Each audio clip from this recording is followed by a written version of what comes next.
This is the Wise Guy Radio Show, a podcast dedicated to educating and inspiring through conversations with today's top talents in the world of glass. We will be dissecting their journeys in hopes to deliver actionable content that you, the artist, can start implementing now, helping you grow not only as a creative spirit, but also a successful artistic entrepreneur. With a little organization, relationship building, and your artistic ability, you can obtain greatness. Climb aboard, whether an artist, retail owner, or enthusiast. We have a ton of fun in store for you. Welcome to the Wise Guy Radio Show. You're listening to the Wise Guy Radio Show.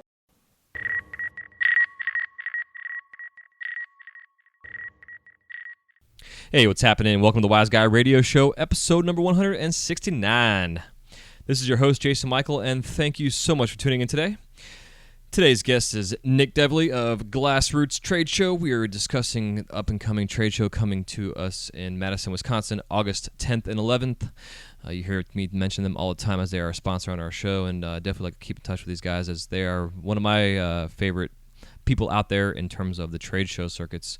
And we cover all kind of topics here in terms of the saturation or oversaturation per se, or just the craziness going on in the trade show community and all the trade shows. Every freaking once a month or twice a month you got something going on. The struggles he's had to deal with being sandwiched in between dates and trade shows. We talk about the ideas and concepts of being fully prepared to get to the shows themselves if you're new at doing a trade show, or if you're a veteran at doing trade shows, how you can tweak things and sell your work, and a lot of really good conversation topics, and a little, just kind of political talk about what's going on. And Nick is not afraid to express himself and share his opinion on things. So we definitely had a lot of fun on this talk, and I'm glad to get him back on. And for all those out there, I just want to put this out there. I'm going to be going to Glassroots this year. My daughter and I are going to be at a wedding in Kentucky on the 9th, and then the 10th and the 11th we'll be up in Madison. I'm going to have a room there for interviews. So if you're going to Glassroots, and I am 100% for sure going this year, hit me up, email wiseguymedia@gmail.com, at WYZGUI media@gmail.com. I'll have a link in the show notes for you if you'd be interested in sitting face-to-face and doing an interview. We're going to be doing some video work up there, really helping promote Glassroots and what this trade show is all about. They have a scheduled lineup of classes that are coming up as well, which is killer. And these classes, as Nick and I discuss, they do coincide during the times of the trade show, which is kind of a conflict for them, and trying to figure out how on the side of things to really make this work, whether they want to start the concept of doing a whole separate show that's just educational with classes and panels of discussion, that kind of stuff, or if they should just keep it the same with having classes during the trade show. There's just the different dynamics in going there, because we talked about the idea of leaving your booth to go take a class while you have like an assistant or one of your apprentices there helping sell your work, and whether or not that's a positive thing, or really if you should be there at your booth the entire time because you are the face of your glass, and the relationships that you build with your customers is what's the most important. And whether being in a class instead of selling your work, if that's can maybe put a negative taste in the mouth of the shop owners because maybe they think you don't care about your work. Like, there's all kind of weird dynamics that we talked about, and you'll hear me talk about it again, but the word dynamic for Nick and myself both was our word of the day, and because that word definitely comes in handy here, because this industry and community is where we are now, is there's lots of different dynamics that are going on amongst us.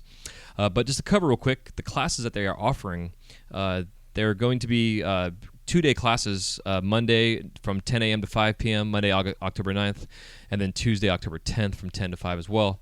They have a private demo class with Phil Siegel. It's $400 for the class. It's only limited to 12 people, 12 students in the class, as Phil's going to be focusing on character study, feature exploration into the art and craft of original character design, really helping you to find your voice in your work. There's going to be a private demo with Slinger. His class is called Back to the Future. Same price, $400 for the 12 limited seats. It's a 2-day class of legendary marble slinger. Learn old school techniques and styles with 20-year veteran pipe maker M. Slinger, a master of pattern techniques. He'll explain honeycombs, inside out fuming, tech disc flips, reticellos, bow ties, spirals, stuff and puffs, and some traditional shaping styles. Really awesome stuff. And then there's a general admission classes that they're offering, and this is what I was the most excited about. The other two classes with Slinger and Phil Siegel, don't get me wrong, these guys are both amazing artists. And for $400 for the class, most of the classes I've taken were $850 to $900 classes for 2 days to sit and watch an artist explain things to you. So at $400, it's a fucking steal. But the general admission classes are pretty interesting. It's $100 for the seat for 2 classes, and you're going to getting talks and instructions with Matt Eskuki, Calm, Ben Belgrade, Johnny Rise, Alex Bickner, and Juju, talking about all things in glass, from selling your work, branding your shit, doing marble techniques, glass techniques, all kind of amazing stuff. And for $100 for a 2-day class it's pretty awesome. And it's a general admission class, which means that this is open to the public as well. So if you're not a vendor, if you're there just visiting Madison for the trade show as an artist, you can go there and sit in this class at the $100. I think also the private demo class is open to those that I think are going to the show. I'm not 100% sure. But for more information, you can contact Nick or Ryan, whoever will be talking to you, at glassrootsartshow.com. And I'll have those links and all the stuff in the show notes as well. So definitely want to share that with you. And then also, just to kind of touch base, don't forget too, the Flow magazine is offering a 10% discount for those that are new subscribers to their magazine. Just put in the code WISEGUY, WYZGUY, at checkout to get your 10% off their subscriptions to their publications, whether they're digital or the paper versions of them. And go check out Mountain Glass for all their sales going on right now. They have 2 Boro sales and 1 soft glass sale going on. MountainGlass.com. And American Helix as well is on board still with us. And then our Glassroots trade show. So we got our 4 foundational sponsors still on. Something I wanted to share too, just one little thing, and I'm going to be posting this today. I am going to be offering you, the artist, or if you're not a glass artist but you're in the industry and you have a product that you want to sell and market, I'm going to be opening up 12 spots, advertising spots on this podcast. And just so you understand the why I'm doing this, it's the average advertising, well, I shouldn't say average, but my advertising fees, typically all my sponsors sign up for the entire year. But I do offer, the minimum offering I do offer for sponsorships is a quarter, and it's a quarter you pay up front for the whole thing. And it's around $2,000 for that 3-month spot. Now, that being said, what I'm offering to you is a $100 advertising spot to come on one show, and I will do a little voiceover read for your ad. And each episode here is averaging anywhere from 8 to 10,000 downloads over about a 4 to 5 month period of time. So you have the chance to get your brand out there and exposed to an international community of over 65 countries and an audience that is continuing to grow. And I'm doing this because not only I feel like I want to give back because of where the show's at now, but I also want to just be able to offer a spot and a space for you to come on and promote yourself as a small business and a glass artist too. Come on as a glass blower if you want to promote yourself, your company. If you're a tool maker, if you're a glass maker, whatever. I'm all about it, and I want to help you out. And there's a link in the show notes for it, for you to come on and hook that up. You can also go to wiseguymedia.advertising.com, I believe is the link, and I'll hook that up. 1 second, dude. And but yeah, so I want to put that out there for you, and I'm doing this just as an offering to help you out. So that being said, I'm gonna bounce the hell out of here. Time to get this edited out and get it out today. So check it out and keep in touch. Any comments, questions, concerns, hit me up. That's the old one. It's wiseguymedia@gmail.com, WYZGUYmedia@gmail.com. Send me questions, comments, concerns, and stay tuned to my Instagram Live. I'll be posting now for the next month and a half daily live videos in the studio as the Tournament of Fire is about to start, which I'm super pumped about, and I'll be getting into more discussion about that. So stay tuned to my Instagram at jmichaelglass, all one word, JMICHAEL Glass. And until next time, we'll talk to you on the Wise Guy Radio Show. Enjoy this talk with Nick. We'll see you in Madison, Wisconsin. Love you. Peace.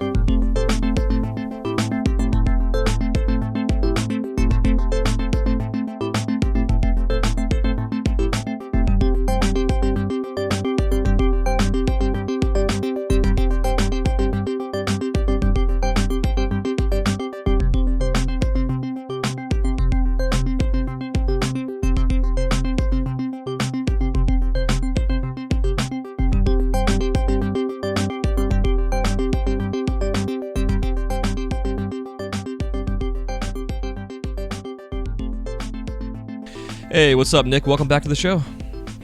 Hello, thank you for having me back on. Yeah, man, super pumped. So as we're getting now into, I guess, midway through trade show season, per se, and you guys got your trade show coming up here in October, and the 9th and the 10th of October, and it's the 9th year. You guys are doing this up in Madison, Wisconsin, at the Monona Plaza. Super pumped. You guys got a lot of awesome classes I want to cover, and some fun stuff going on, and lots of interesting dynamics going on in this culture and industry right now as our pipe industry, in a sense, continues to grow. And I don't know if we're in the teenage phase yet, but we're getting there. So I definitely want to talk about all this stuff. But in the meantime, let's get into what's come up here at Glassroots. And you guys, again, October 9th and 10th coming up, and you got some pretty amazing classes. And I don't know, man, I guess let's start there. Let's start with the classes and what's going on with the educational side of the show. We have two different options, and we changed it quite a bit from the layout. Well, we did completely change it from last year. Received negative feedback from some of the people that were at the show about limiting the access to the public side of the show and having the classes be where the public side usually is. So we've moved all of the classes upstairs to private rooms on a different floor. So the downstairs is free and open to the public from, I think it's 11 a.m. until 10 p.m. on Monday and Tuesday, and 11 a.m. to 2 p.m. on Wednesday, which is the way it used to be. So the classes that are taking place upstairs, there's three individual private classes. One of them is a slinger class, one of them is a kabuki class, and another is a Phil Siegel class. And then in the fourth room, which will be a larger room, is the general education classes. Those are $100 a ticket. And at this point, we've got a Skookie teaching nuances of small vessels.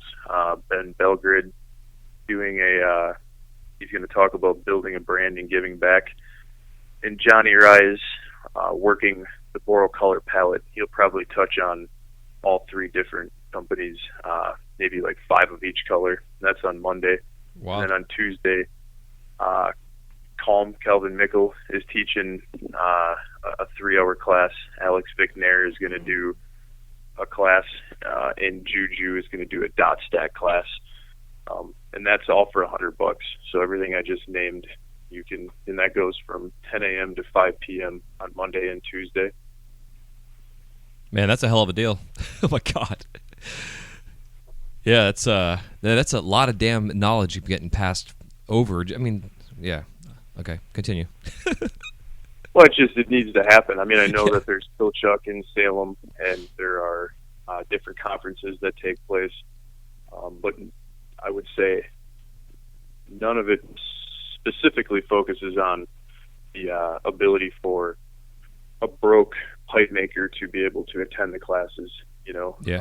I might be speaking out of line, but I'm assuming that Phil Chuck and other places like that are going to be for either people with scholarships or money. Mm-hmm. You got to have money to do this. So the goal was to find teachers who would be willing to. None of these people are donating their time. I'm definitely paying everybody something or giving them a booth or travel, hotel.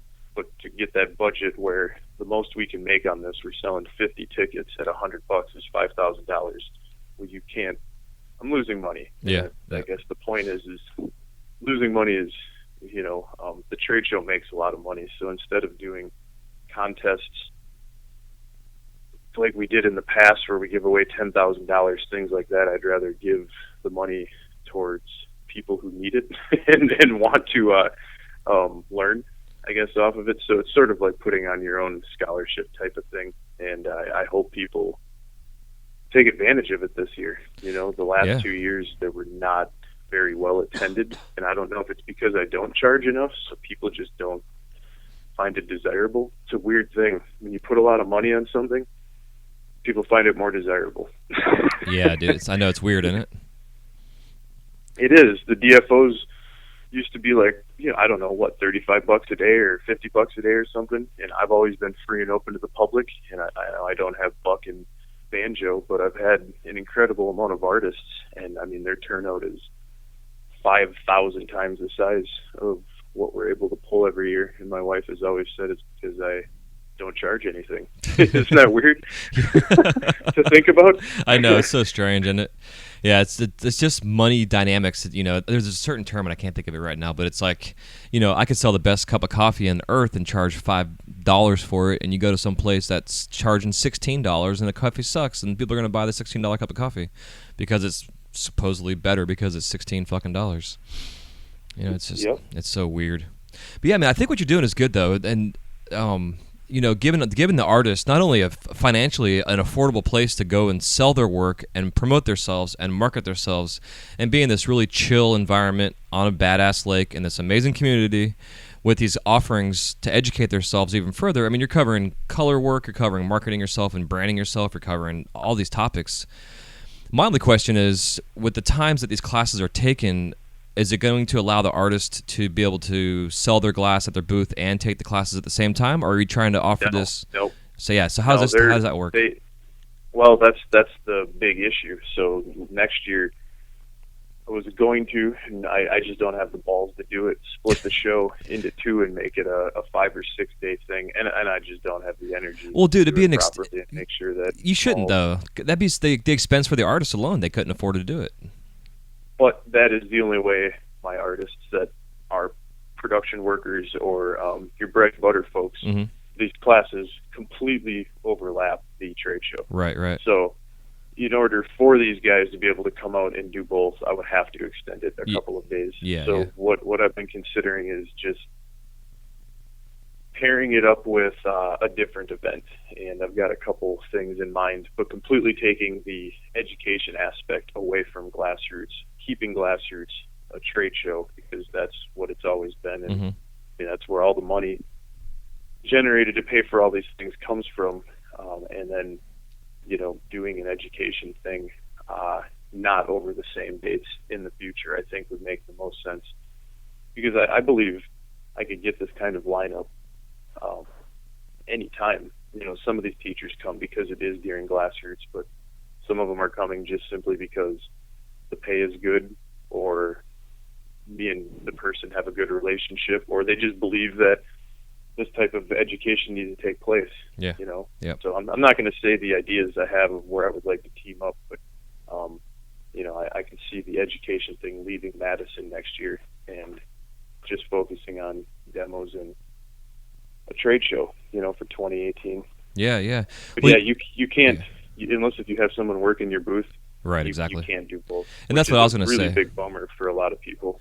Well, you know, though, at the same time, I think the dynamic of that, I think that dynamic is going to be my word of the day. I don't know. But, you know, I think right now in the terms of the way that I'm finding the artists I've interviewed on the show and just people I know in general, those that are able to go do a trade show, even if, you know, as long as it's not to say like their first trade show, per se, to learn this process or affordability-wise, but a lot of artists have an assistant going with them, or they have a girlfriend or a boyfriend or wife or whatever going with them to assist them.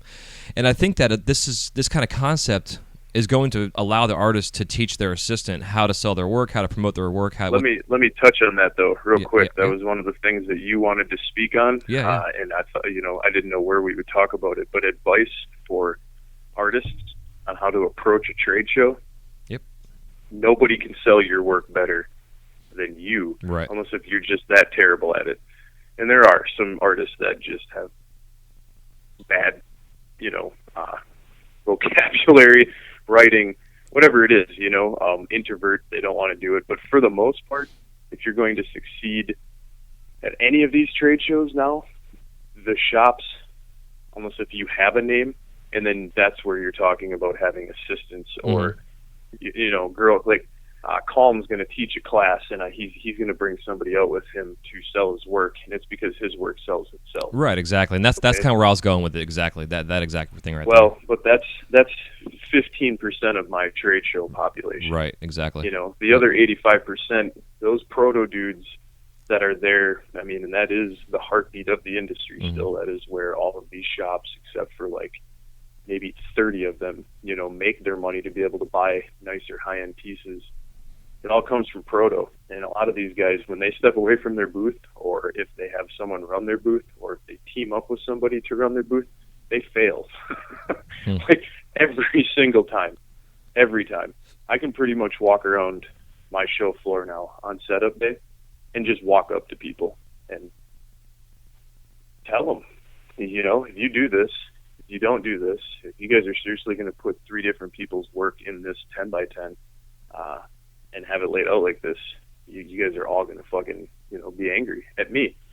Essentially, it's where it comes down to. Very rarely do vendors accept responsibility of their own, you know, when something doesn't go right. And I think it makes it even worse when they see success around them, but they're not having it. And then when you start to frown and get down on yourself, no one wants to approach you then. You know, nobody wants to walk up to you. You're like a fucking magnet of like detraction. You know, you are repulsing people away instead of attracting people, which happens pretty quick when you have a bad day, or you know, you fight with your girlfriend in the elevator, or you drop a piece to start the show, or whatever it is. You know, if you don't shake it and get the smile back on your face, it's a rough show. Yeah, it makes total sense. Yeah, and I'm glad you brought that up, because, you know, and that being said, so I guess, let me back up because my brain's going 10 different ways right now. So then that being said, you recommend that the artists that are selling their work there just sell their shit? Because I know a lot of people in the past, when like last year, for instance, last minute my mom pulled on some shit on me and I couldn't make the show, and I had a couple artists reach out to me like, hey, we'll sell your shit for you, and I didn't do it because what you're saying is I didn't want to take my stuff and take space from them necessarily, or clutter their tabletop, you know, or whatever. Well, there's all different situations. I mean, there's distributors who are set up to sell other people's stuff, but I'm talking about your, you know, I'm going to keep going back to the bread and butter of the industry, and I have a lot of that at my show, and a lot of them I've seen split away from doing doubles with people, and they now have their own booths, and I say it to them, you know, I know that you might not be able to afford to do your own booth, but if you did pay the extra, you would probably quadruple your sales. Think about it like this. If a buyer comes in to your booth and he's looking at one of the artist's work but not the other, you immediately have that weird energy from the other artist whose work isn't being looked at. So unless if you work really well together and that other artist is able to like just basically dip out of the booth and let that guy have, you get what I'm saying? Yep, absolutely. It's a really tough fucking dynamic for that other shop owner to put in a $3,000 or $4,000 order if he's really digging this person's work, with this other guy 2 inches behind him, because a 10 by 10 is, you're there on top of each other, whether you do a U where you can walk in or there's a table straight across in the front. Yeah. So a lot of these buyers just walk right by.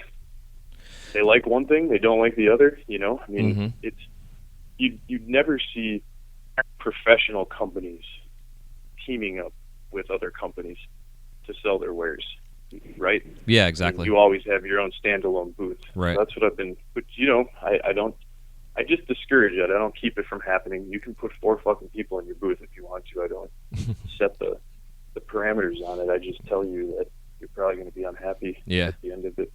Well, I know myself personally that some of the shows I've done locally in town, like over here at Zen Glass, they'll have like their Pendant Palooza. And my brother and I usually share a space there, and him and I do pretty good. We sell a lot of our pendants and, you know, whatever other things we have there. And for me, walking around and talking to other artists, and nobody's selling shit, and you can really, like you're saying, you can feel the vibe. Like they're hot and sweaty, they're frustrated, they're not selling anything. They've got like 3 of their friends hanging out with them trying to sell their glass, and they're just sitting back there, just kind of like not pouting, but kind of sorta, you know. And you can really tell how frustrated they are. On the last day of the show, I would never do it, but if I could just have my videographer go around and like just take pictures of the sad faces that are, I mean, and the last day of the show is when your fucking like your sharks come out. Yep. People that haven't made purchases the whole show, and they're liable to walk up and buy your whole booth. Yeah, exactly. I have a number of those people who walk the trade show floor on the last day, and that's what they're there for. Yep. And man, yeah, I can picture a few people last year. I mean, you spent all this money to get here and to do the whole deal. I mean, and how many buyers do you need? You know, I mean, you only need, 10 good, 15 good sales, if they're the right kind of sales, to make the whole thing worthwhile. You know, multi-$1,000 sales would be pretty phenomenal for most people. Well, there's always at least 200 shops walking the trade show floor. how I look at it is if you can't get 10 or 15 of them to engage with you and purchase from you, then you're just doing it wrong. Yeah, exactly. Yep. Or your stuff is not price point, Mm-hmm. proper, or your booth setup is not attractive. And it's definitely a clear divide. I mean, you can walk through the show now, and there's a lot of really, really great-looking booths, and a lot of those people that are in those booths are very successful in their good-looking booths. Yeah, and that's huge, man. Take that proto, put it up on a pedestal. Yep. If it's a fucking $2 bat, if that's what you make, put it on the pedestal. Yep, literally, bro. Yes, absolutely. A nice shining glass fucking spinning thing with a light on it. Big fucking spotlight. Ah, here's my $2 bat, bitch. And then they buy 1,000 of them. It's like, but like I brought Chris Piazza on this year, and last year when I first brought him on, Mr. Extra Crispy, or not Extra Crispy, it's Crispy Glass. There's two different Crispies in our industry. He's the other one, and but I first brought him on right before he did Glassroots last year, and then I brought him on this back in February as a follow up, and dude, he fucking killed it. And it wasn't a surprise for him. He knew going in what he was up to. It was his second or third time doing that trade show with you guys, and he's at a point now. I mean, he's the kind of artist who started off on his own, got in some weird space in his life, figured his shit out, got successful, was able to buy his own house, bought his own car, has a studio in his garage, has now 3 employees working for him. And he's able to keep up with these orders, but he's having to learn as he goes. But he's learning because he's got guys like you in a trade show who's giving them an environment to go learn how to do this shit. And now that he's learned how to do it, he's getting these huge orders, but he's also now got to figure out how to make the orders and how to fulfill the orders and stuff. And we talked a lot about that process of, okay, now what do you do? Now you got your orders, now what do you do? And it was a cool conversation because, I listened to it. Yeah, okay, cool. It is. I love it because like there's so many artists out there that are like, oh, I need to get 100 different orders. I'm like, bro, you need like 10. You don't want 100 orders. I mean, that'd be nice, but you don't want 100 orders. I promise you, because like they're Well, it doesn't matter if it's 1 or 100. It's how you're treating the orders and how you're treating it as a business. Right. Exactly. The folks who figured it out and do the follow up. Yep.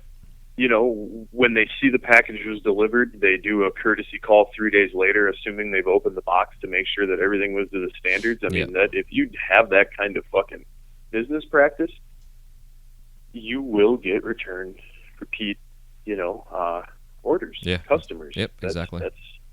Then you don't need to do a trade show. Yeah, no, I completely agree. Sit on the computer and take your shit. And I've got lots of vendors who no longer have a use, or they only do one show, whether it's mine or Vegas, because they just need to get out. And like Jay from Evil Empire, he doesn't fucking need to do a trade show. He does it because I think he enjoys it. It's a great way to show off his stuff and give everybody a fair shot at getting a couple pieces. Yeah, exactly. Well, like I just interviewed Scott with Cherry Glass, and he was saying like him and his family, because they're a family company, and they did 10 trade shows one year. I'm like, dude, that's fucking not only the expense, but the amount of time. He found out though, I think his sales, went across the board. Yeah, he was losing money. Exactly. Yeah. I don't even need to hear it from him to know that he's losing money. Yeah, but absolutely. I just know the industry, and there's like fucking Deborah from Jellyfish, and I don't even think she does all those trade shows anymore, but there's very few people who even dabble in all of the shows, because you're seeing the same buyers at, 25% overlap at every show. So overall, what are you really seeing for new buyers? Yeah, exactly. Yep, absolutely. And it's a huge difference, because it's what's interesting as an artist and knowing and growing up in the art field just in general, with my dad being a musician and an artist and traveling and doing tours, and then getting into the Renaissance Festival when I started doing my glass. And the Renaissance Festival, that whole situation is totally different from any trade show, because you're going from city to city to city. You don't have wholesalers that you're going to see every year. You have towns with their people coming in to buy from you. So it's like it's a whole different ball of wax, I guess, in a sense, in terms of selling your work. But it's still a sales technique. It's still, how do you market yourself? How do you sell yourself? Should you be like the guy in frickin' the Middle East? You got Akbar at his trade, his booth, trying to sell you some fucking fish and fresh beads and stuff. Whatever. You out there yelling and stuff, or are you sitting back chilling? And I think that's what's fun with your show is it's an affordable way for an artist to come in and learn how to do a trade show and find out that they don't need to go do 10 fucking trade shows. It's just, which I want to get into here in a little bit later on in the talk of, just how many trade shows there are. I mean, you can fill up your goddamn calendar now with all these trade shows. It's ridiculous. Absolutely ridiculous. But, yeah, man, so I guess with the selling the work at the trade shows, you're talking about the guys that come in just for the fun of it, more or less nowadays, because they don't need to go to a trade show. And then the guys. No, I mean, they do make money. I mean, it's not that they don't. Some people have just honed in their business to where they can gather a body of work long enough, and not get paid or sell a few pieces, and then be able to go have. It's like opening up a pop-up shop. Right. Boom, here I am, cash and carry, which is sweet. It's shipped to just about anybody. It's just seriously fucking sell the pieces off the table, put cash. I mean, that's, if I could do that as an artist, that's the way I would do it. Yeah. Devin and Paul, there's a number of people at the show now that have figured out a way to make that work, size love. Mm-hmm. And it's neat to watch, the varying degrees of business levels that are at the show. And every year I feel like the people that saw it the year before that were new to it really do pay attention and come back with a better looking booth, or maybe a clean t-shirt on this year, or they remember to dude, hygiene, and it's huge. Funny, but it's not. Like, no, that's why I'm laughing. It really is, because a lot of these shop owners are not necessarily into a lot of what's in our industry. Yeah, they're not into the culture. Strictly a business. Yeah, exactly. I mean, and even if they are a little bit, part of the culture for them isn't just the raw, fucking, hippie side or wook side or whatever it is we want to call. And I had a stint in my life. Everybody probably does, where they grow up and go through changes, and it's to each their own personal choice. But I do know that hygiene plays a huge role in interaction with shop owners when they approach you coming into the booth. Well, I think that goes along with, like I was saying earlier, with the maturation of our industry and going from, we might be in the teenage phase right now, where I think they were kind of getting there. Maybe we're about 13, 14, maturity wise. And, I know at that age of my life, I didn't know what the fuck I wanted to do, but I was running around barefoot and not giving a shit, not cleaning my fingernails or nothing, up until I was probably in my early 20s. I didn't wear shoes for like 3 years, but I knew where it was getting me, which was really nowhere unless I wanted to continue living that way, and I didn't, obviously. So now I have a nice shoe collection, So it's an interesting thing you bring up, because I think a lot of people are on the fence about that, where they saw a way to make some money and not have to pay taxes and keep cash in their pocket and live in a counterculture, and then they got a little taste of success, and now you have to figure out, I mean, and I'm not just talking about the high-end people, I'm talking about people who start cashing checks from businesses, and then they're put in that position of, do you fucking make the step towards transitioning into what is called a businessman? And that doesn't mean you have to wear nice clothes. You just have to know your shit and exactly. be an entrepreneur. You know, I mean, and you can be an entrepreneur and live in your fucking underwear if you want to. Yeah, hell yeah. I know I do. There's been many nights in my studio in my underwear because it's too fucking hot.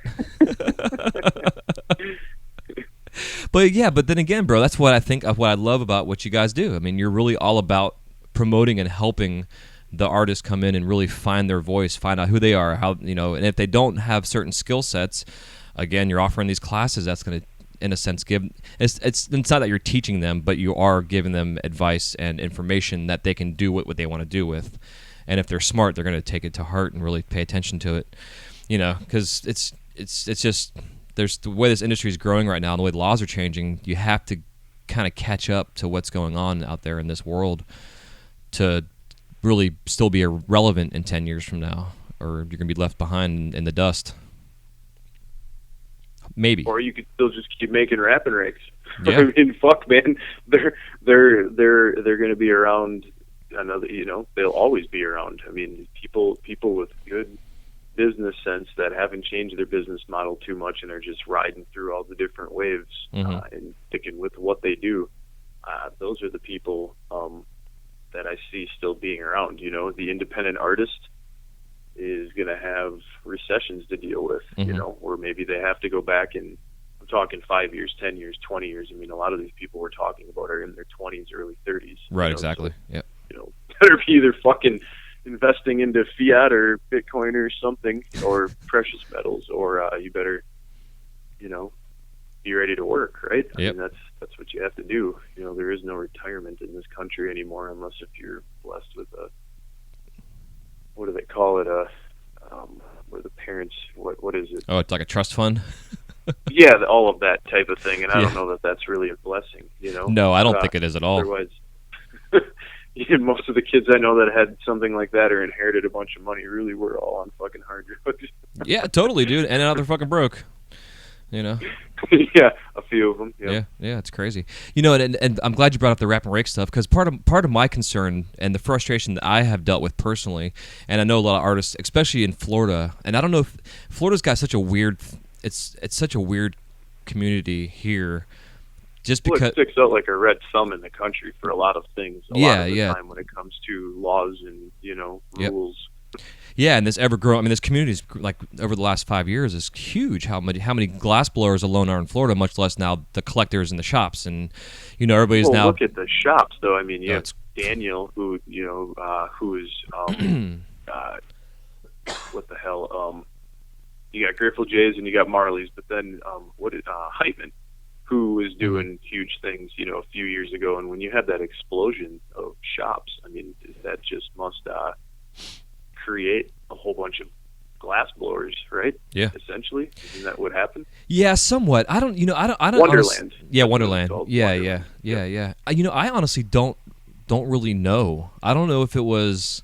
Well, I do know in this area with Zen Glass, there was they were Dave Walker, Dave and Josh are the two guys that own Zen, and for a while Dave was, and he might be still doing it, but we have Eckerd College here, and he was teaching. There's Eckerd College is like a make your own school kind of program, kind of college, and part of the offerings is that they could take a glass blowing class or a semester at Zen, or 2 semesters, and a lot of the kids that went there and did glass blowing classes, they weren't learning the pipes right away, but when they were done with school, they came back and learned how to make pipes.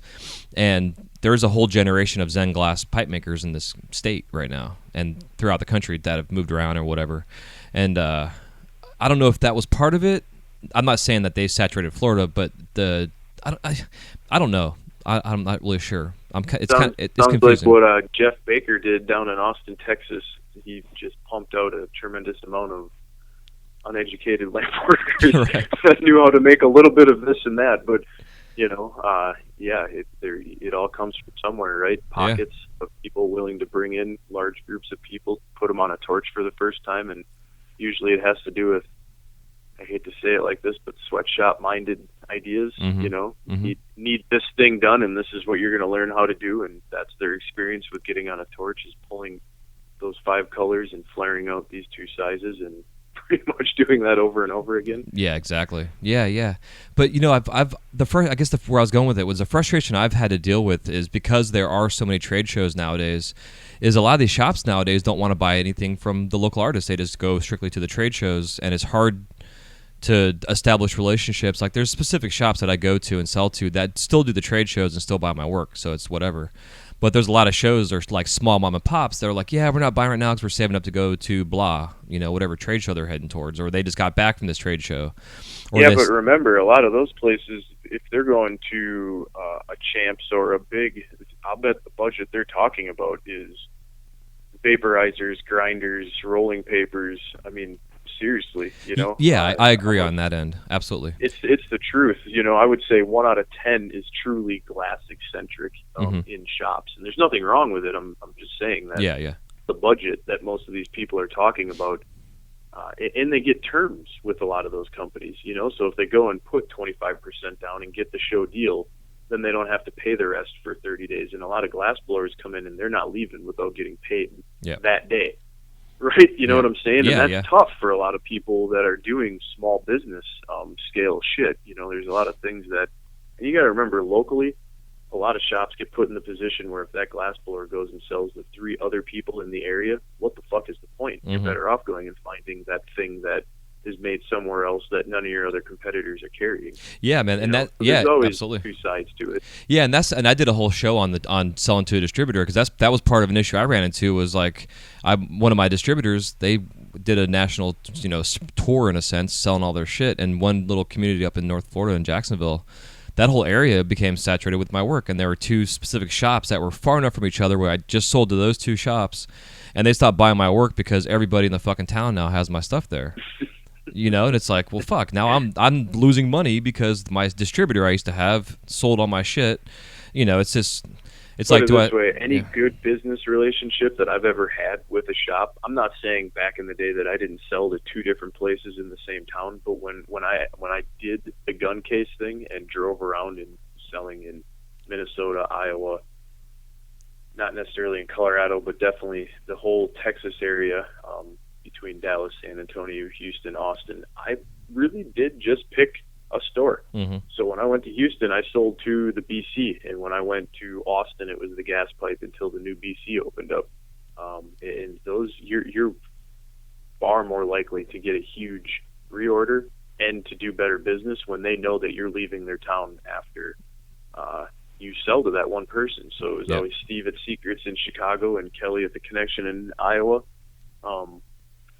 It's the truth, and I know that that's tough for an artist to deal with like that, and a lot of them can't get around on a national scale. But I mean, just from my perspective, it would have been really difficult to go into 3 different competing stores in Austin or Houston and expect to have anywhere near the size sale I had from the one store. You understand what I'm saying? Oh yeah, absolutely. I completely agree. And a lot of times I've had conversations with shop owners who were like, "Hey, can we make you exclusive for our area?" I'm like, "Yeah, that's fine, but you got to spend this amount of money." Now that I've never done. That was never the deal. It was just, if I come to your shop and you spend enough, I'm going to shake your hand and say I'm going to the next town. But that's when things get all fucked up. Right. When you enter into those agreements. Yeah, exactly. I mean, they're never going to spend the $5,000 a month that you're going to ask. No, for hell no, and that's why I've never done it. So. Yeah, exactly. And that's why I told them, like, if you all spend $5,000 a month, I'll do it. But it never happens, so I don't do it. But I ethically wise, I know, just doing this long enough and understanding business, that, like you're saying, I'm not going to do that. But then you go to guys like, say, Dale Chihuly, for instance, who I've heard stories with him where he's gone, when he first started selling his glass, he didn't sell his first major piece of art for like 13 years in his career.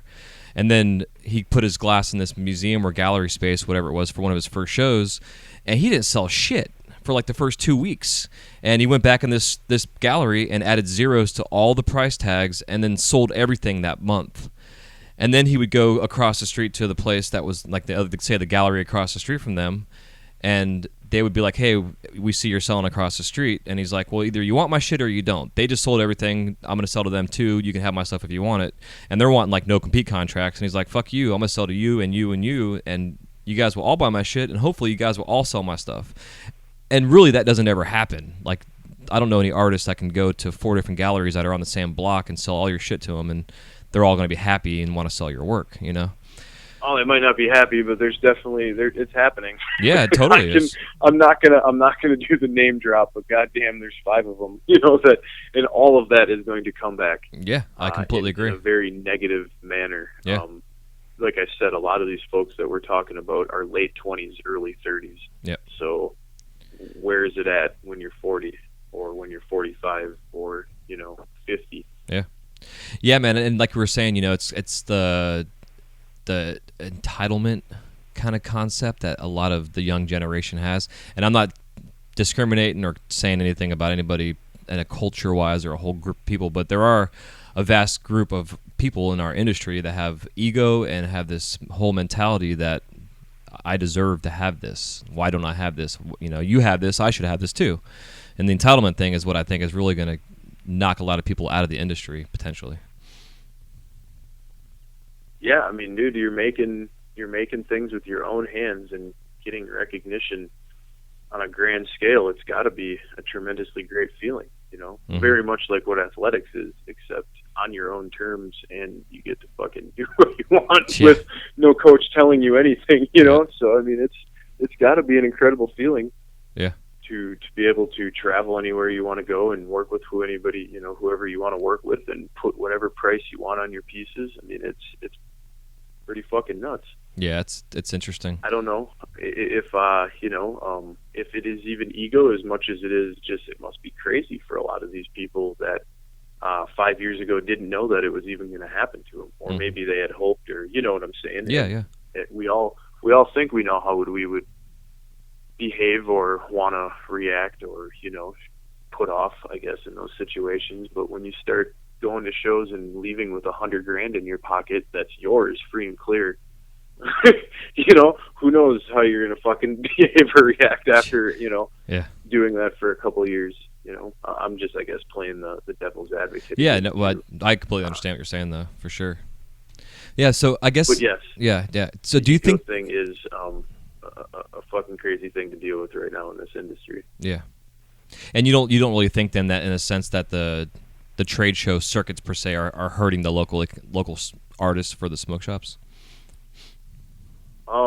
I mean, look at where the trade shows are. Everybody said Madison's trade show was going to really hurt the local shops because the collectors and the public. I mean, dude, I did the public open and free to the public in 2011 and 12 on the last day. Mm-hmm. And across the board, vendors said they didn't sell a fucking thing. You know what I'm saying? Yeah.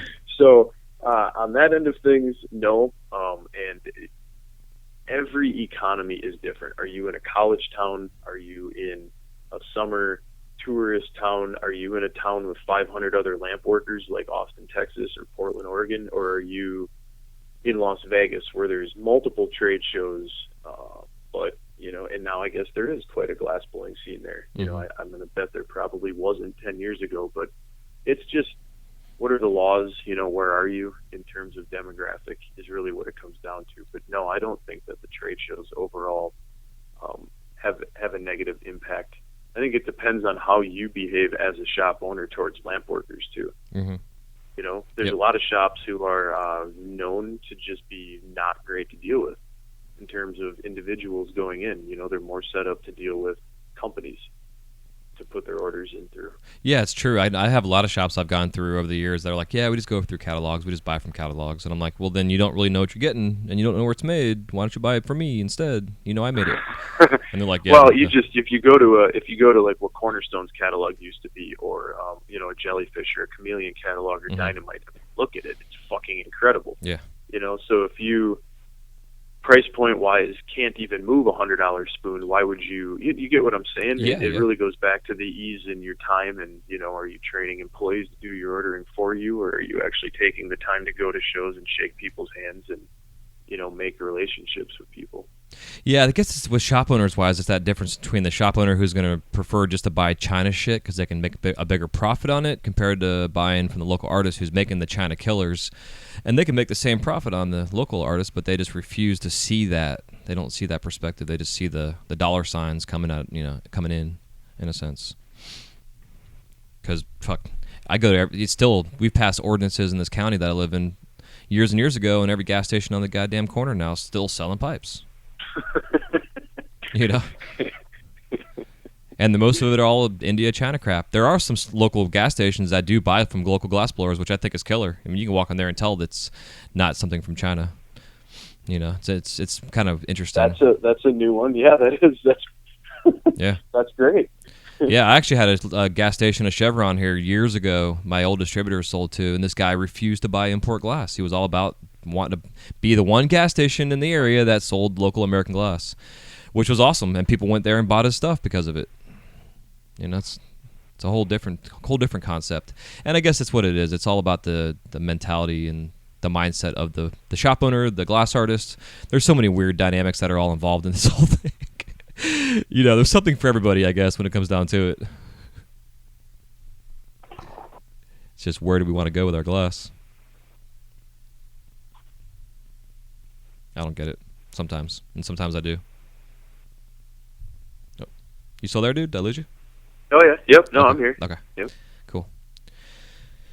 Yeah, so that being said, talking about this crazy saturation of trade shows. So I was going through the calendar earlier this morning, and it seems like every 2 to 3 months, there's at least 2 trade shows going on, starting in January, and like we said, kind of pre-recording here, that the winter shows, the Age and Champs winter shows always seem to be like the big highlight of the year. That's like the show everybody's stocking up after Christmas, all that kind of shit. But then once you get into the spring and summer and fall, it just seems like the door's wide open and you got 25,000 fucking trade shows going on. Yeah, you have a lot, and they are definitely increasing in number. You have the Florida show with Champs. I mean, what you have is cutthroat competition completely surrounding Glassroots trade show dates continuously. Yeah. There's no other way to. I've had all trade shows take a shot at the date. Every one of them. Champs has taken 2 shots this year. H has definitely taken shots pre-date 2 times in October. You had the Jason Harris trade show that ended like 2 days before my show did back in 2011. That Atlantic City show he did. Mm-hmm. And I don't know, you'd like to think it's not intentional, but I mean, they're like every one of these shows have definitely stepped within like 48 to 72 hours of our posted dates that are always a year out. I'm booked through 2020. Anybody could call and ask what the dates are. Yeah, I mean, I literally spent like 40 minutes going through everybody's calendars and all these trade shows, and you're sandwiched in between 2 of the bigger names in the trade shows, and they both have like 2 trade shows outside. It's like you're like a fucking double cheeseburger, and you're just like the cheese in the middle of it all. But you guys are you guys are still maintaining and growing and understanding who you are, and you're keeping your philosophy. You're not trying to just expand out and just we're just a trade show. It's I don't know. I just don't know. Going away from the Austin show was a smart move, even though it was a great place to do it, and working with Craig and the Armadillo was awesome. Mm-hmm. Going back to one trade show just has made life so much easier, and it made more sense for the economy as a whole, even though now AGE has a show in Dallas, and we're still continuously asked all the time to put the show back on in Austin. Madison's enough for me. Dude, I could only imagine. I can't even imagine doing one trade show, much less 4. A lot of these shows are just sloppy, thrown together, fucking no thought or love put into it. Repeat the cycle, Yeah, that's what I want to talk about. Like, do you really think like the fact that these companies have these major trade shows? I mean, how much effort can you really put into 4 fucking trade shows? Just the basic, to make sure the booths are there, the pipe and drape, and your buyer clientele, which I give them credit, the buyers show up, still. I think, I mean, maybe not as much in the summer shows, but that winter show that we were talking about, it's not the spring show anymore. Spring is now spring. Mm-hmm. And there's just a lot of shows. Yeah, it's crazy. Yeah, because I don't. Las Vegas, that was spawned as directly to compete with AGE. Mm-hmm. That's what it is. I'm not going to beat around the bush. Yeah, and I think that show exists. Yeah, absolutely. Yeah, and then when I first saw that come out, I was kind of drawn back by it. And then when you and I talked last time, about that coming in, and I didn't even know it existed until you brought it up. And then all of a sudden, it was kind of like, and I talked to Box Fan about it too, and it was like the response that the artist had for that show at first was kind of apprehensive, but once the artist got into that show, the response I heard is fantastic. Especially compared to how the fiasco at Age last year all went down, and then you have this night and day version of what it should be. Like Las Vegas is like the West Coast version of Glassroots in a sense. It is, but it's definitely Vegas. Yeah. I mean, you're in a casino, but they did I didn't get to go. I had fucking whacked my head a couple of weeks or a month before. I was experiencing some serious vertigo. Jesus, so dude. I was not actually there. But yeah, I mean, everything I heard, the feedback that the ladies received after the show was done was positive across the board. All the people that I know that were there, Wisconsin people, and Ryan was there, my employee. I mean, it was all good. It was set up to succeed. I mean, it's what everybody had asked me to do back in 2011 and 12 was put Glassroots in Vegas, and I would just laugh. What the fuck? What is the point of all of it then if I move this thing to Vegas? That's why I did what I did, was so people didn't have to go to Las Vegas, you know? Yeah, exactly. But these ladies live in Vegas, and they have, Leanne has multiple decades of trade show experience, and she's tied in. So, I mean, this is her hometown, and they hit the ground running. I did go out there, helped her with just the basics, and it's not even help. At first, I think we both thought there might be a way for me to work with them, but I, in the end, decided to keep my identity separate, so their identity was their own. You understand? So Yeah, it wasn't this Glassroots tied-in thing, even though a lot of people know that, you know, I gave a lot of referrals and did my best to get, you know, vendors and buyers alike to go to the thing. They did all of the legwork on social media and pictures. You know, I mean, they are going to all the events. They're sponsoring the right things. They're immediately becoming, you know, a part of the inner workings of the positive side of the community. And I see them being around for years to come because they run their business very professional. You know, they have an office, IT team. I mean, they're as well-to-do when it comes to trade show management as you can get. So, you know, I see nothing but success in their future. And the hotel they did it at, yes, we did choose to go across the street from Champs, and I probably pushed for that. And I think it was scary for them in the beginning, but it worked because buyers that showed up the night before for Champs went to this buyer preview, and their room was filled. That's awesome. Filled. I mean, I'm pretty sure a lot of people did really fucking good at that show. Yeah, the people I've talked to that did it, they had a successful time. I mean, they didn't walk away millionaires, but they got huge exposure and got a shit ton of orders out of it. And not to mention, it was just fun. Yeah, I know it was fun. They had live music. They did giveaways. They did like a best glass competition type of thing. Yep. They had demos. And they're in the casino, right? So I had stayed at this place, and it's a newly renovated, like $80 million makeover, fucking awesome sports room casino, you know, like really, really nice. And the rooms are like $40. There's no union fee to get in the back door at this place. They got the fees all waived. So, I mean, it was really affordable for an artist to go do this show. Yeah, that's what really it sounded affordable. like. Yeah. Do you think, like, as you guys continue to grow, and I don't mean grow in terms of expanding, but just grow as in terms of annually continuing doing this and fine-tuning your shows. Yeah. And then with the Glass Vegas, it seems like you guys are setting this standard of what this community needs in terms of a trade show. And do you find like the other trade shows are kind of like trying to follow your lead to entice the blowers to be like, hey, we're like a Glassroots trade show too, even though we're this big corporation, blah blah blah? Like, do you feel that kind of that weird relationship? I don't think AG is doing anything or the Big is doing anything to follow my lead. I think they're definitely both off in their own direction, and Champs is so big. I think when it comes to how artists are treated and the cheap artist booth idea, or I think they came up with the Zen. I mean, yeah, I've definitely been directly mimicked or copied, but I think it's just natural in the trade show progression to see what other people are doing, and if it works. Nothing I've done is original, you know. Yeah, exactly. In terms of like putting it might be unique that I have a trade show and lamp working happening side by side with a fucking DJ playing, but like in terms of the general idea of things being sold and things happening overlapping with each other, nothing's original in this world anymore for the most part. Yeah, ain't that the damn truth?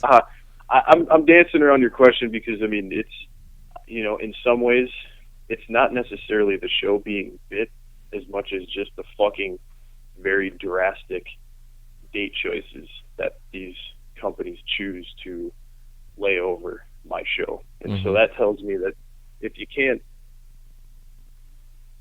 do it the right way, do it the wrong way, I guess. And the artists see it. You know, I'll get text messages and emails from people saying, well, now I'm not going to do any of their shows. It's not working for them. You know, you're not going to, I've heard that, and Jeff has said this, that he was going to do a Chicago show from Champs. You know, I mean, keep in mind, I've dealt directly with all of these people at one point in time, and Jeff in particular, trying to more or less team up. Las Vegas would have never happened if Jeff would have just accepted Glassroots for what it was. I would have joined Champs, but the terms were ridiculous. Yeah, I could only imagine. Now you get what you get. Now you have fucking Las Vegas across the street, you know. And I did my best to try and get him and her to see eye to eye, and I don't know that that'll ever happen either. You know, it would be great if everybody got along. I know people like Allison Key and Craig Lewis who do these charity projects would love to see all of us get along with each other. Yeah. Make life a lot easier, you know, for a lot of other people doing different events in this industry. Yeah, it's yeah. And you know, Champs has been around for so long. Like I get what they're doing in a sense. Like I don't agree with the business practices of the way that the dates are and the places that they're going to, etc. But they've been around forever. I mean, like when I first started doing this, Champs had been around before, like, you know, predated my glass blown experience. Just, you know, being the adult industry trade show, and then all of a sudden the pipe industry blew up, and now they're, you know, a big part of that. But you know, I still think that concept of being a glass or a quote unquote grassroots type of style trade show is really the way to be. And I get the big parties and the big excitement and these big fucking whatever you want to hoop-de-doos. But for me personally, man, that shit is just overwhelming. Like I don't want to even walk in those doors just because it's like I walk in there and it's just overstimulation. Never been.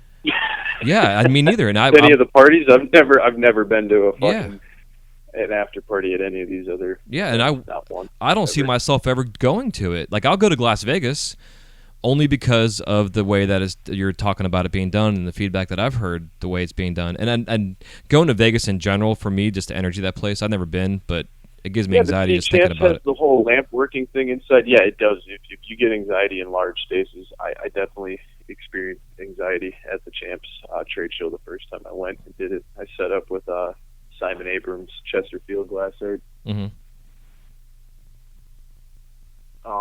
Yeah, it is. But you got to check it out. You know, if you're going to go to Las Vegas, you got to go in and at least see it. Yeah, I mean, and there's a whole great community inside there that Matty White set up with the lamp working, and there's a lot of undiscovered up and coming names that I see, you know, constantly that I've never heard before that are out there competing. You have a lot of raw material companies, you know, and there's a decent amount of American glass artists that still bend that show. Yeah, you got to go in and check it out. Just fucking ignore yeah, all the other crap. You know, pretty much. Put some earbuds in and just walk around. I mean, there's like 700 booths, and you probably want to see like 50 of them. Right. Yeah, and those other booths, though, they're all selling, like you're saying, grinders and detox and dildos and rolling papers and whatever else, T-shirts and, you know, everything women. You can think. Yeah, that too. Straight up. Yeah, oh yeah, there's always one there in the Vegas shows. Yeah. He says there isn't, but I've seen it with my own eyes. The one year I saw it, they were doing a fucking giveaway, and the chick that you could win was standing right in the booth, and I was just like, this is fucking just unbelievable. This is where, like, this was back when they had the world's greatest, or like the Masters flame-off shit. You know, it was the first time I had ever walked the trade show floor, and you had Slinger with his video booth and Deppy, all these fucking unbelievable artists all there for this competition. It's like, you turn the corner down the aisle like 4 booths down, and there was this fucking booth with this dude sitting there, and you put your fucking business card in, and if they draw your card at the end of the day, you win the chick that was sitting in the booth. And I was just like, this is where it's at, eh? Like, this is hosting this, and that's, Man. You know, that was a big motivating factor for me to put something, I guess, a little more, for lack of a better word, wholesome together. Yeah, that's a hell of a way, though, to collect emails, huh? Give away a piece of ass for the night. But it was like right around the corner from Christian Merwin's amazing booth. Yeah, it's so and fucking. Jay from Rolling High was the first time I had ever seen like a whole booth of banjo shit. It was just, it blew my mind, you know. And this was like right around the fucking corner. God, but then all the other stuff too, and I just thought, how the fuck is this glass in the room with all this other stuff? Like, you know, the head shop is the one unifying factor, and a lot of these shops that are buying this glass, are they seriously selling both things? And then come to find out, a lot of them were. You know, that there really was no gallery outlets. Yeah. I've been in the talks with Boxfan about doing a whole nother podcast for the trade shows, like same kind of format as this one, you know, but just doing it for trade shows. I mean, for the smoke shops, because it's kind of these kind of topics are things I want to talk about with the shop owners, and because there's so many different personalities in just the smoke shop industry. They're really the voice that's missing in this whole key. They have no outlet. They have not joined together in any sort of smoke shop association. Yep. And it would be so great to see shops unify and come up with some, you know, regular business standard practice shit and just have communication amongst each other. You know, I mean, I don't know if that's just ridiculous to hope for or think of, but I mean, man, if they had a little more of a voice, it would help the artists themselves make what is wanted, necessary, the change is needed to move forward with better business practice. Yep. Yeah, I completely agree. And educating the smoke shop owners would help the industry. I mean, it's just, you know, we scratch your back, you scratch ours kind of deal. And that's why I was asking about the trade show things, if the trade shows were potentially hurting the local glassblower because of, you know, but then again, like my area has 40 fucking smoke shops in like a 5-mile radius, you know. So there's plenty of smoke shops out there, and it's like it's easy to point at the trade shows and just scapegoat the trade shows for just about anything that's negative happening. Yeah, it's easy because there's so many fucked up trade shows. I don't just mean individual companies. I mean individual shows that I've seen happen over the last 8 years. Just like one show or this show or that show that just completely destroy multiple people's next 6 months. You know, like bankrupt the fuck out of them. You get what I'm saying? Yeah, so yeah, it's totally. easy to point at the trade shows and just say, you know, with a blanket general, you know, fuck those. Yeah, which I don't want to do. Or but they are the reason. Well, I get it. But it is what it is. It is. Yeah. Yeah, it's crazy. It's just weird political. I don't know. Our industry is so weird, isn't it? It's so fucked up. I love it and I hate it all at the same time. It's like, you know, it's a dog eat dog world, and it's a battle and a struggle and a fight, and then it's like peaceful and loving and artistic and amazing and beautiful, and then it fucking sucks. It's all in who you hang around with. Yeah, it's all absolutely. in who you you know, you communicate with and who you allow into your circle and what. Yeah, man. What side you choose to hang out on. Yeah, dude. Because there's so many groups I've seen where you get like a group of glassblowers, and they're just in it for the money, or they're in it so they can buy their drugs or whatever drugs it might be. They don't give a shit about the business side of things. They'll go sell their shit for who gives a fuck what it costs them to make it. They'll go sell it for half of what it costs. You know, they'll undersell everybody in the neighborhood. And then you have the other side of it who actually cares about the smoke shop. They care about their glass. They care about the customer. At all sides and all facets of what they're doing, and it's like in the industry. I mean, really out there when it comes down to it. But like you're saying, like if the smoke shops can all get on the same page, which is probably not possible, but who knows? And the glass blowers the same way. Like you're doing these educational talks and stuff. It's, you know, things that need to be discussed. And those that go to your trade show are obviously those that take it seriously and want to educate and better themselves. But then there's the ones that maybe can't afford to do that. You know, that kind of stuff. It's I don't know. Just seeing this industry growing.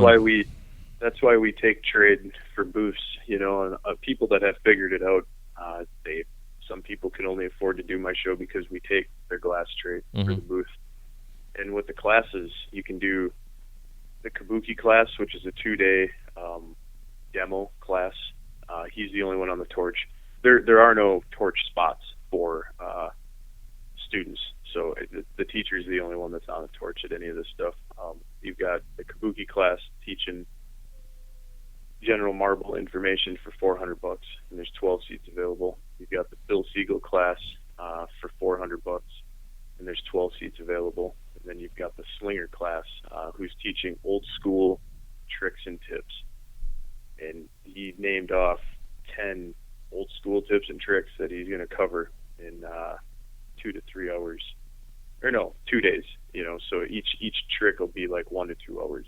Right. And that's $400 for $400 for 12 seats, and we've sold seats to all these classes, and we just started announcing it. And right now, you can go to Instagram, and until the end of the day tomorrow, you can enter in to win a free spot on the Seagull class, and then the end of this week, you can enter in to win the Slinger class, and I think Kabuki must end like the end of next week. I don't know, I might have it confused, but you can win a free seat if you go through the Instagram tagging goofy rule shit. Nice. Yeah, this episode. But we made them really cheap. I was just going to follow up with the reason why we made the classes so cheap is we anticipated a lot of people coming from out of state, and I wanted people to be able to afford to travel, pay for $100 a night hotel room or $200 or whatever it is that you can find. So we went back and forth. I know these classes are worth $600-700 a piece. Yeah, but easily. If I can get all 12 people in at $400, that covers. We're not making money on any of it, but it's awesome to get these people there because a lot of them are going to work in our charity demo stuff and donate pieces. So it's a win-win. Glassroots would usually cover flight and hotel costs for some of these artists anyways to make that kind of thing happen. So, yeah. See what I'm saying? They Absolutely. Synergistically work with each other to do the full.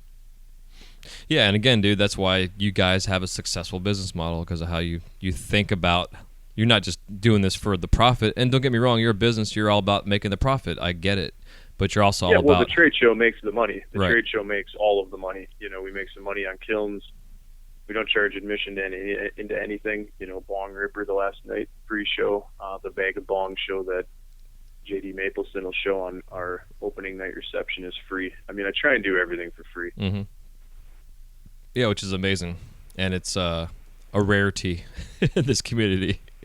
That anybody's doing anything for free, much less giving up your time. And there are a core group in our community that are given all kinds of time, and which I love to see. The Armadillo Project, the Chicago Projects, all these things going on, and you guys helping out the local charities and communities. It's fucking amazing. And again, that's like the whole other side of this community. There's like the ego-centric side of things, and then those that don't have ego, or they're confident, but they're all about helping out their fellow brother and sister out there, and because it becomes successful. I find myself closest to Craig and Allison right now in the industry, I would say. Yeah. And those are the two companies and it's neat how we've all helped each other and fed off of each other.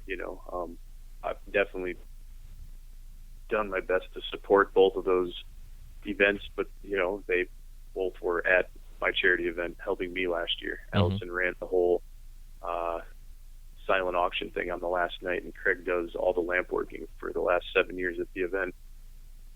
Awesome. That's huge. Yep, and Craig goes up and helps Allison, and Allison goes down and helps Craig. I think she was down there by him. It is fucking cool, but it's a small circle. No, totally. But man, when it comes down to it, it's really all you need to be successful is a little small circle that everybody that circle continues to go in a circle and doesn't go anywhere else. It just stays there and everybody works together. You see you guys are sponsoring Las Vegas. What other trade show is going to sponsor another fucking trade show? You know what I mean? Yeah, like we've got their logo up on our stuff, and I'm up on their stuff, and yeah, that was definitely something I pushed for and wanted Leanne to. And she's fine with all of it. She'll have a double booth in our hallway again at the show this year with a craps table, and you'll be able to shake dice to win small prizes or an artist booth. I think they're going to give away something to a buyer and an artist this year. Neat. But they bring a full fucking legit craps table with the the fucking service person, so you can go up and right in the hallway going into the show, shake some dice. That's hilarious. That's an awesome way to promote that trade show. Yep, that's all Leanne and Amy right there. And to touch back on them briefly, great ladies, excellent business model, extremely trustworthy. That's it. That's all that should really matter. Yeah. That's them in a nutshell. So I see nothing but success for them. And I think eventually they'll stand alone. Even though the buyers I know do appreciate being able to go to their show and Champs, and hopefully Champs will see that in the future and acknowledge it, that Las Vegas is only bringing to their show, not taking away. You know, Yep. that's the fear that everybody has is, oh, what am I going to lose, instead of like, what can everybody gain? Yeah, exactly. And it's it's. And don't get me wrong, it was a tough fucking pill to swallow watching from home Las Vegas have such success on their first show, have more buyers come through than I've been able to pull in 8 years. But as my wife reminded me, they're in Vegas, and it's just a lot fucking easier to get people to go to Vegas, you know. Yep. And setting it up, you know, on the heels of Champs, you know, definitely made a lot of sense, and it made a lot of people happy. It really did. Yeah, like I said, the response I've been hearing about it's been incredible. I haven't heard anything negative about that trade show, which is unheard of.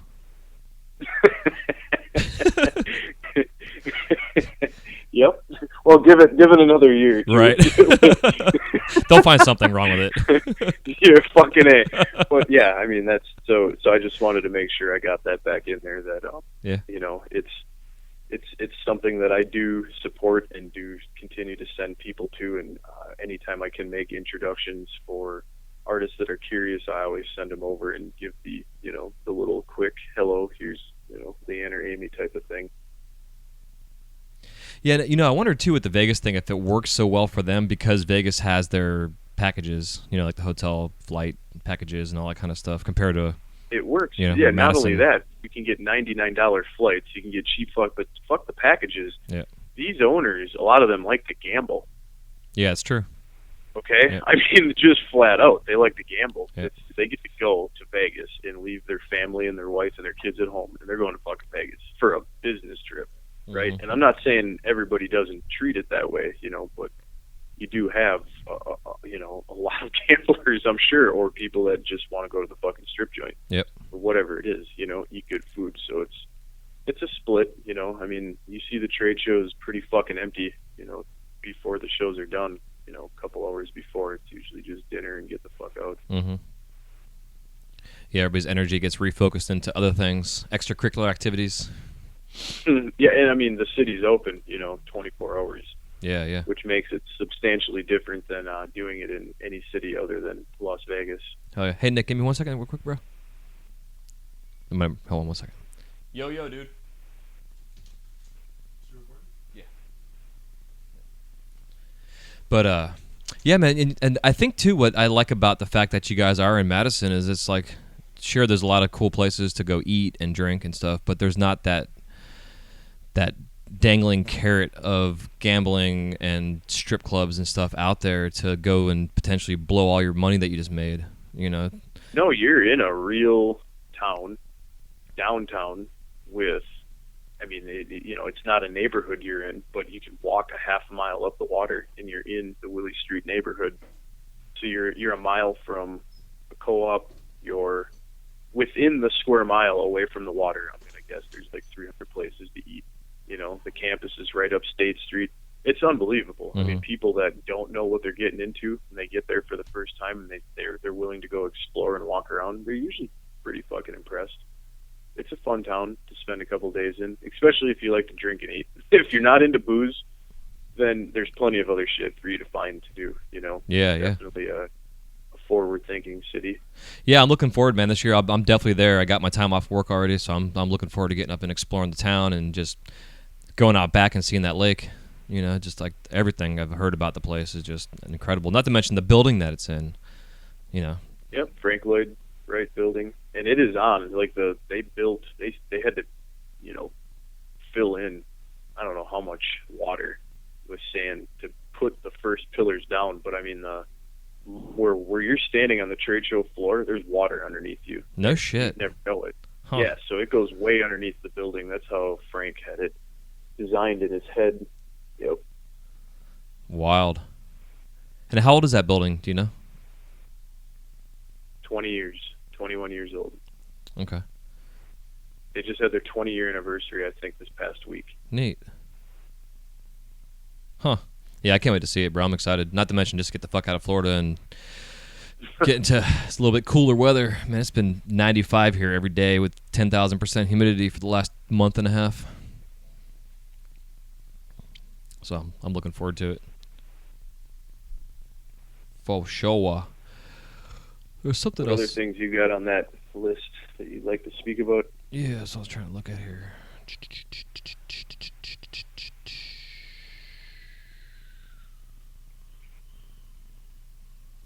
I don't know. I think that was like the main points I wanted to make sure we covered. I don't know. Do you have any of your own opinions?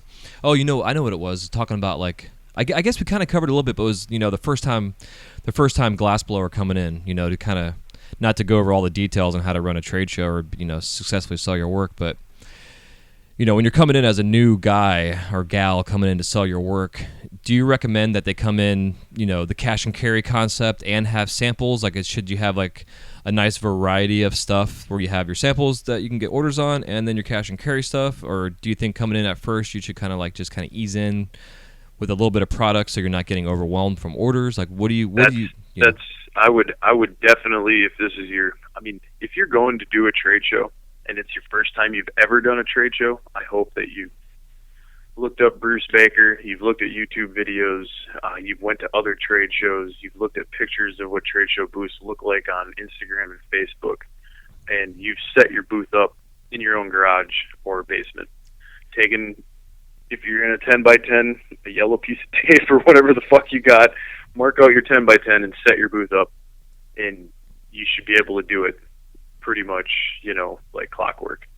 Your stuff should all come out and it knows where it's going to go. I mean, so many people I see setting up on the whole setup day, you can tell they have no fucking idea. Mm-hmm. They just made their glass, and that's, if you can make it work, you can make it work. But I mean, in my mind, your stuff should all be priced. You should have catalogs printed or a sell sheet of your individual one-offs.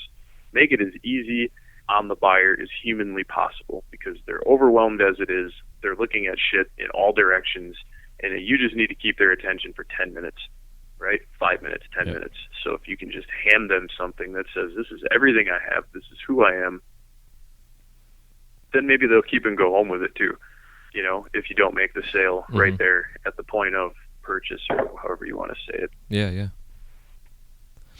Yeah, including being able to take credit cards, be able to take cash, have a a little small bank. Like, do you guys offer the ability to get change, that kind of stuff? No, I'm gonna bet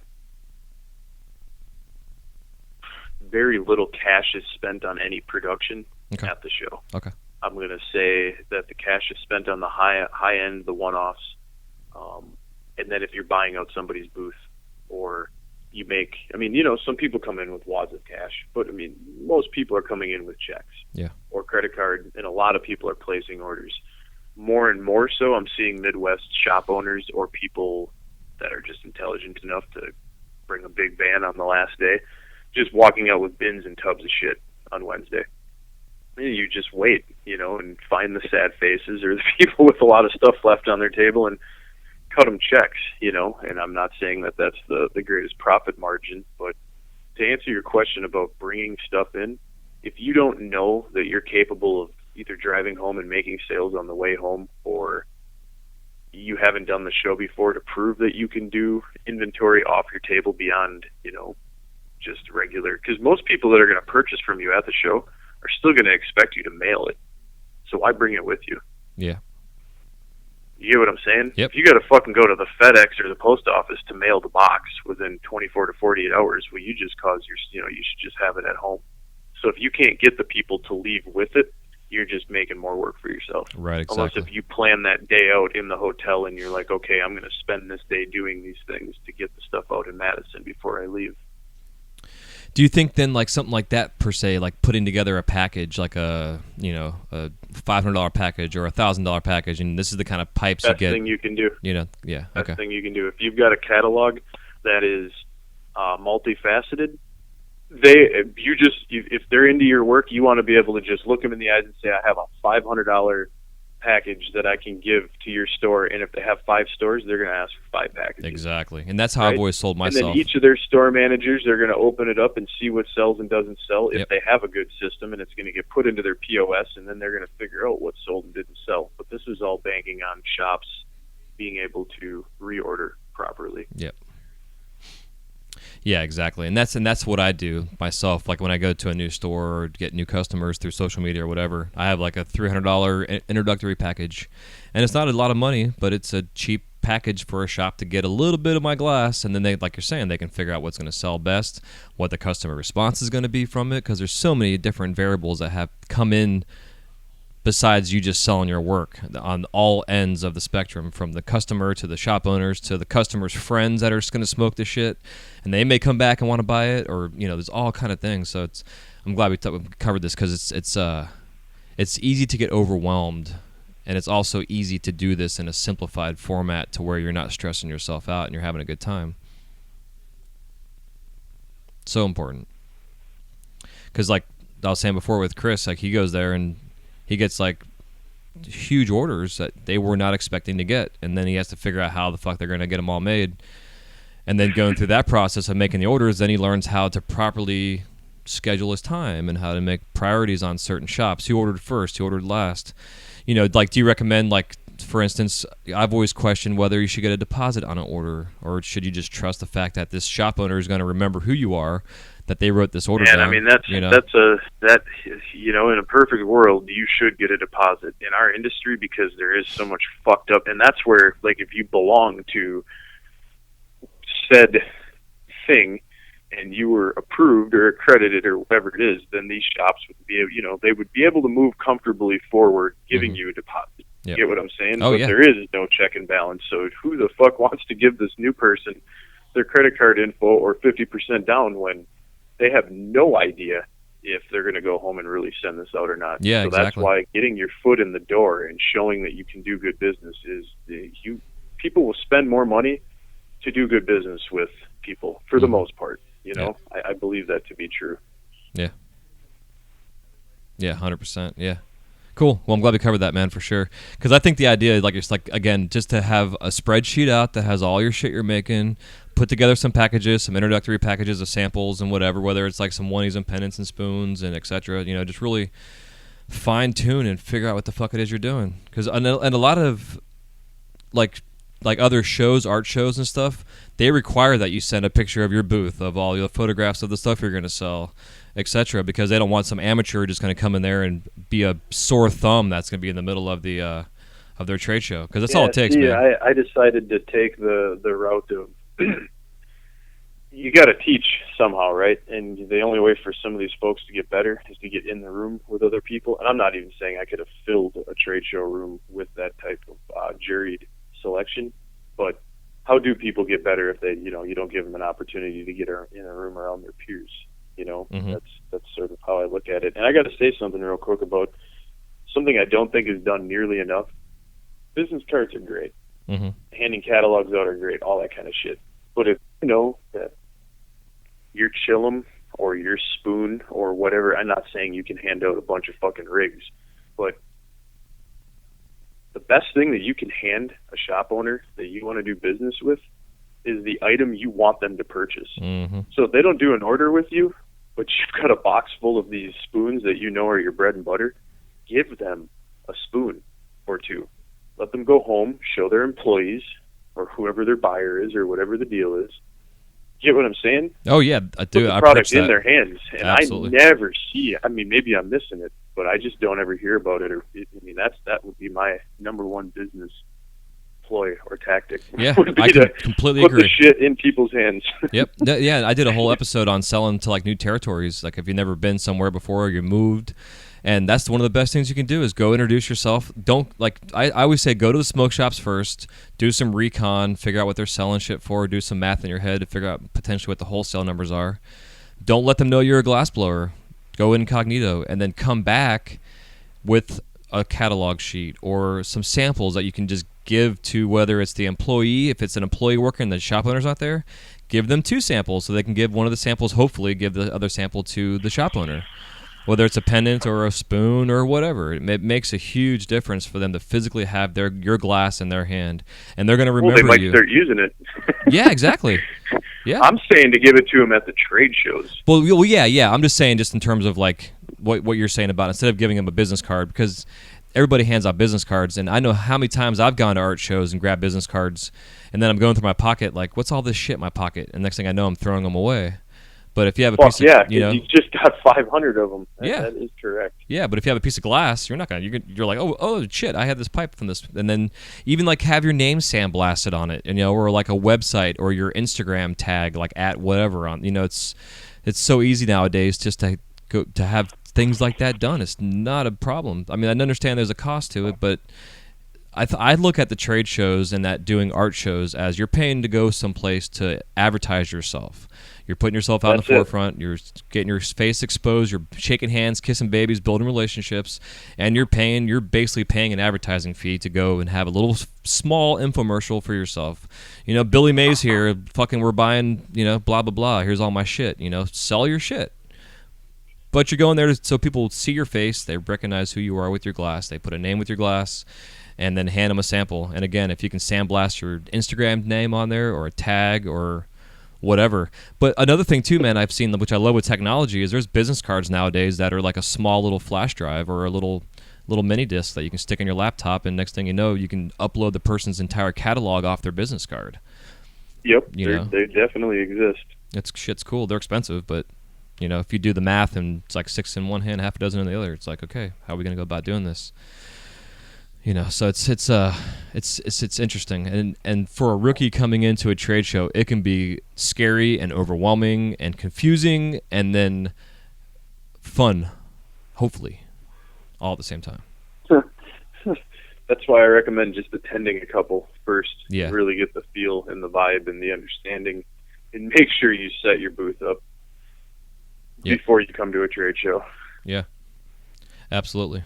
And that's I'm doing the Renaissance Festival. Like, that was part of my quote unquote apprenticeship when I started doing my glass, and part of what I had to do was help them set these fucking giant circus tents up in the backyard, just to go through the process of helping them set the tent up. So I had to learn how to set this thing up. I've seen people go to shows that they've never set their fucking tent up before. They don't even know how to set the tent up. It's ridiculous. Or you're closing the tent and you get your hands pinched in it because everything kind of folds up into itself. And if you've done that several times and practice it, you're not going to hurt yourself closing your booth up. Just those little silly things that people just don't think about. And there's so many little things that you may forget. Receipt books, extra papers, business cards, pens, clips, staplers. I mean, there's like all these little small things that you just don't know until you go and fucking do it. And everybody's like, "Oh, I'm thinking." And dude, just quit fucking thinking and just go do it. Go do it. Go spend the $1,000. Will Menzies turned me on to the guy Bruce Baker. Mm-hmm. That's like the trade show booth guru. Yeah, he mentioned that when him and I talked on the show last time. I'm actually writing that name down right now. It's some dry, boring shit, but you can buy his DVD for like $10, and I have listened to it, and I know most people probably aren't going to take the time, but damn, if you YouTube it, buy it, whatever, look at it. I mean, he just beats it into your head over and over again. Buyers do not want to bend over. Bring it to eye level. Use good lighting. Put your shit on individual little boxes. Don't put clutter. I mean, certain clutter makes sense as long as it's appealing and uniformed to the eye. Yeah, exactly. I think the worst thing I've seen is when someone has a tie-dyed cover on their table, and then all their pipes on the table, and then the pipes get lost in the fucking tie-dye. I got David Brooks last year at the end of his first or second day. I could tell he was bummed out, not doing what he usually does. And I had him move some glass a different direction and then take a black cloth and put it down. Mm-hmm. They tripled what they had done. I mean, that's all it takes. Black cloth, fucking black cloth. If you're not bringing black cloth or the proper, you might as well just not even. I mean, we've talked about making it mandatory, but the shit's expensive for us to just buy rolls of it and fucking hand out. So we just try and tell people, and most people know now, especially if you have fume or clear work. Mm-hmm. If you don't have a black fucking cloth down, you're going to struggle. Dude, the cheapest thing you can do is go to like Michael's and go buy a roll of parchment paper, like the black parchment paper, and just put paper down and clip that shit under your tabletop. Nobody will even know it's as long as it's tight. They'll never know it's fucking paper. And then you can take a silver Sharpie marker. You can write with a Sharpie. We can write your names, your prices, your catalog numbers on the actual paper. It's like going to any kind of restaurant that has like a white parchment paper fucking tablecloth, and you're done eating. They rip it off. You know what I'm saying? It's like. But Yep. I know you do, but those listening to the show may not think about it. So that's why. No, I mean, it's the parchment paper thing. I think just getting them to put anything black down Yeah. is that is a good call. The whole fucking roll. I had never considered that instead of doing the flimsy cloth because you can write right on it. I'm going to use that. Yeah, honestly, that just came to my head here, so I'm glad you like it. So that's how I usually work. I think out loud here, but too, like part of like right now with my gig at the Mouse House, one of my new characters I'm gonna be doing is Figment, and I'm using the Chinese amethyst purple to make them, and that's a CFL color. So I'm trying to talk the owners to do a little display for them that has two different types of lights in there that can kind of alternate and show how the colors change in the glass. And something my brother, what I'm bringing this up is when my brother and I were doing the Pennant Palooza, he was more prepared than I was, and he's only been in this industry for I think 7 years now, something like that.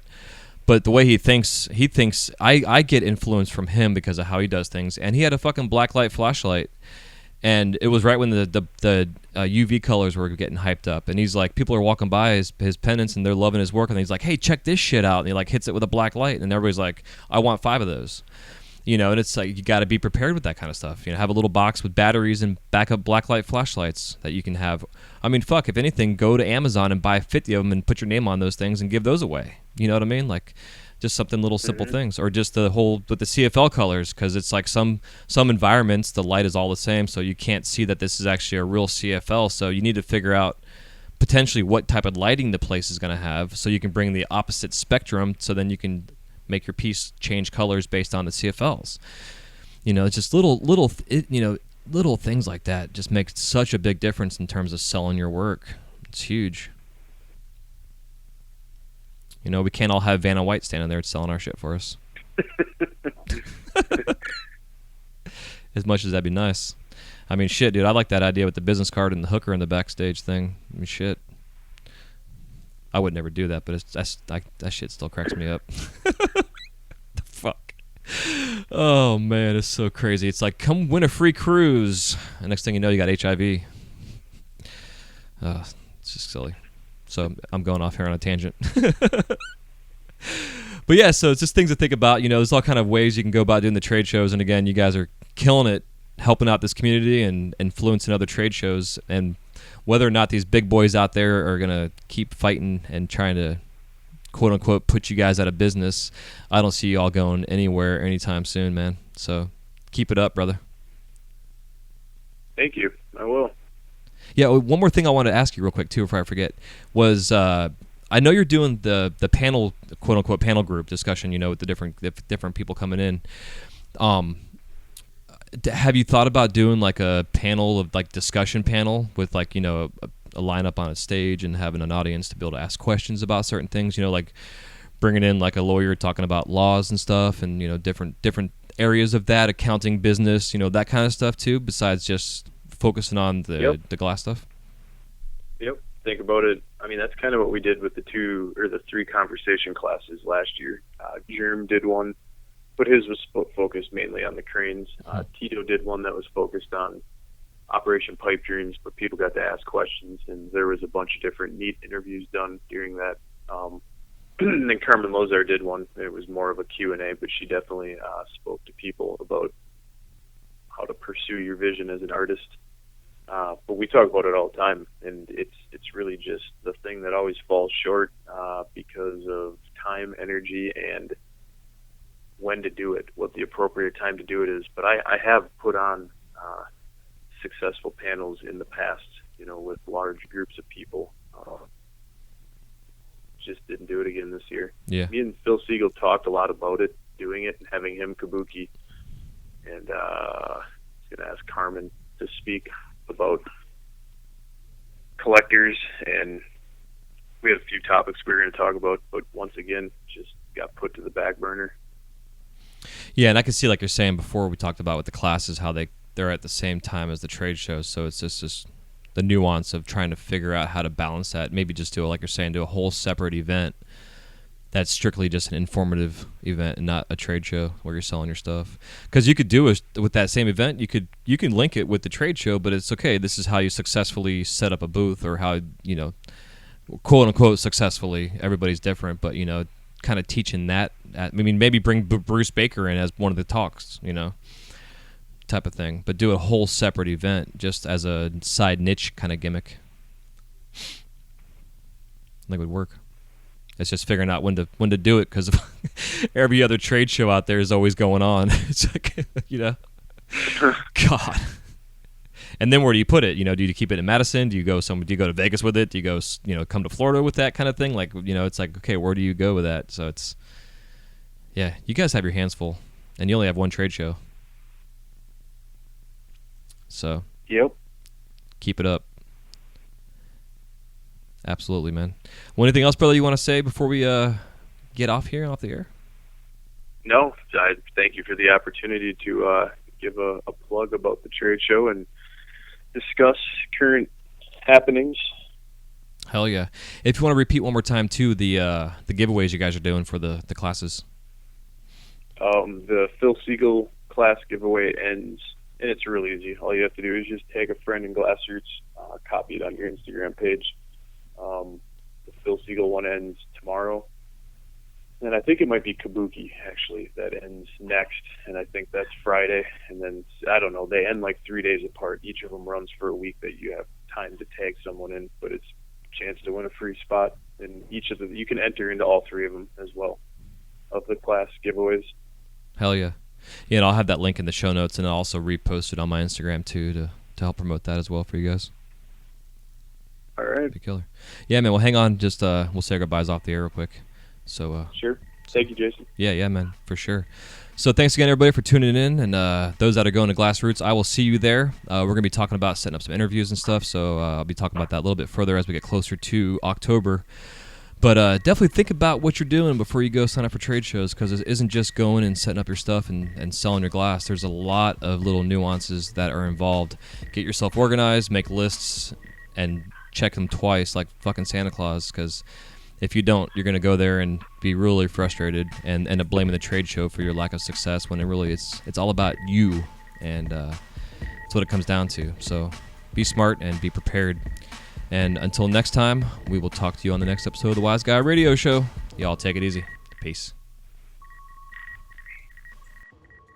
This episode of the Wise Guy Radio Show is brought to you by Glassroots Art Show. Now entering its 9th year, Glassroots is designed for artists and distributors who wish to do wholesale business with shops and galleries. Located at the Monona Terrace Convention Center on beautiful Lake Monona in downtown Madison, Wisconsin, the art show features at least 25 glassworkers demonstrating and creating pieces for public viewing, live and silent auctions, raffles, and approximately 40 booths consisting of raw material supplies, functional and non-functional art, and glass charitable organizations. This year, in 2017, Glassroots will be held October 9th through the 11th, and for any more information, just go to glassrootsartshow.com. That's glassrootsartshow.com. This episode is also brought to you by The Flow magazine. Since its inception, the focus of The Flow has been to provide a bond among members of the lampworking community. This has been accomplished by developing relationships with the finest artists and sharing their techniques with you through in-depth, step-by-step tutorials. In every issue, you can enjoy great content with the hottest artists and cutting-edge techniques using the latest industry products. These features, along with the continuation of our Women in Glass edition, Glasscraft Emerging Artist Awards, inspiring gallery showcases, dynamic general interest articles, as well as health and safety information, make The Flow the leading international lampworking journal. For more information or to subscribe to The Flow, go to theflowmagazine.com. That's theflowmagazine.com.